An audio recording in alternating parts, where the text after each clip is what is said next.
Hi guys, it's Mama Cece and Cindy, whatever you like to call me. I'm here doing my foundational teachings, and I'm looking in Hebrews chapter 6. It says in verse 1, "Therefore, leaving the discussion of the elementary principles of Christ, let us go on to perfection, not laying again the foundation of repentance from dead works and of faith toward God, or the doctrine of baptisms, of laying on of hands and resurrection of the dead and eternal judgment." Okay, so there's 6 foundational doctrines that the writer of Hebrews, which I think was Paul, could have been someone else, thought was very important. So let's talk about the laying on of hands. What? Smack! No, not that kind.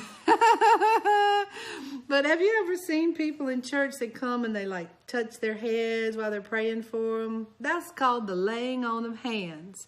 And it's an ancient tradition. It's an ancient way of imparting to someone that you're praying for the power of God, the prayers of God. It's kind of like a light switch. You know, when you have a light switch and you click on that light switch, it connects the electricity and boop, the power comes on. And I kind of think that's what the laying of hands are like. When you lay hands on somebody, you know, I'm not talking about smacking them. I'm talking about in prayer, and you gently touch them. That touch transfers the anointing of God. I like to call it the impartation. You're imparting the glory of God on your life into the one that you're praying for and ministering for.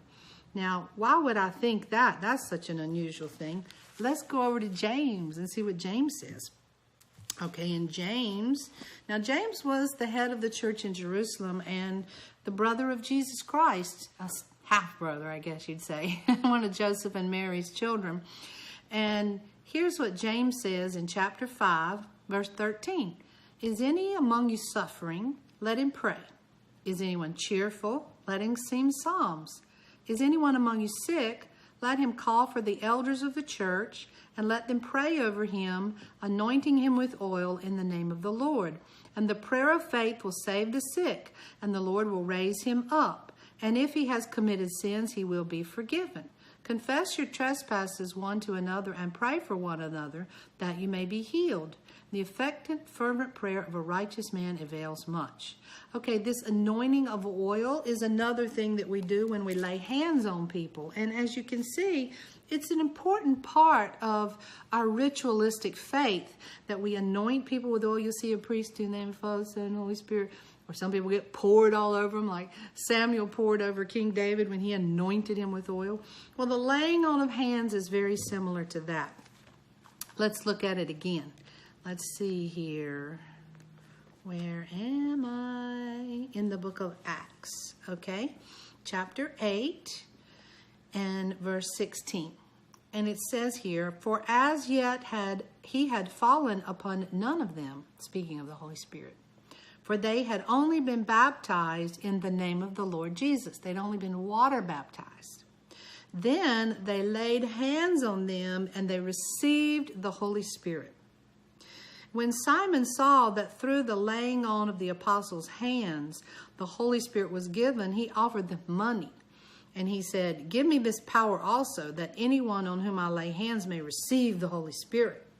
But Peter said to him, 'Your money perish with you, because you thought that the gift of God could be purchased with money. You have neither part nor portion in this matter, for your heart is not right in the sight of God. Repent, therefore, of your wickedness, and perhaps God will forgive you.'"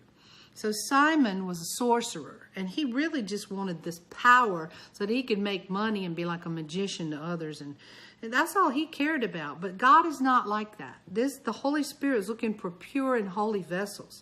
So here it says they'd only been baptized in water in the name of the Lord Jesus. And then the apostles laid hands on them and they received the Holy Spirit. So to receive the Holy Spirit, we lay hands on each other. We impart this grace, this power, this anointing, this baptism, this saturating of the Holy Spirit from one believer to another. It's really quite simple. It's a beautiful thing to touch one another. Okay, so go ahead. Pray for everybody. Love you guys. Bye.